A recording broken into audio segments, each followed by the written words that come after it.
దానిని స్టార్ట్ చేసి పెట్టావంటే once you on the radio, విను వినకపో, whether you listen to radio or అది పెద్ద not, శబ్దంగా పెట్టు లేక చిన్న శబ్దంగా పెట్టు, whether the volume is more or less, ఎన్నో యూనిట్లు కరెంట్ వ్యస్తమవుతుండాలి.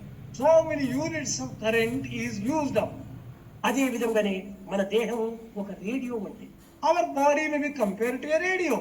మనం నిరంతరము యోచన చేస్తున్నాం, మాట్లాడుతున్నాం, గట్టిగా మాట్లాడుతున్నాం, తనలో తాను మాట్లాడుతున్నాం, నిద్రలో మాట్లాడుతున్నాం, నిద్ర వచ్చేంత వరకు మాట్లాడుతున్నాం. ఎప్పుడు చూసినా తెల్లవారి లేచింది మొదలు రాత్రి పరుకున్నంత వరకు మనలో మనం మాటలు జరుగుతూనే ఉంటున్నాయి.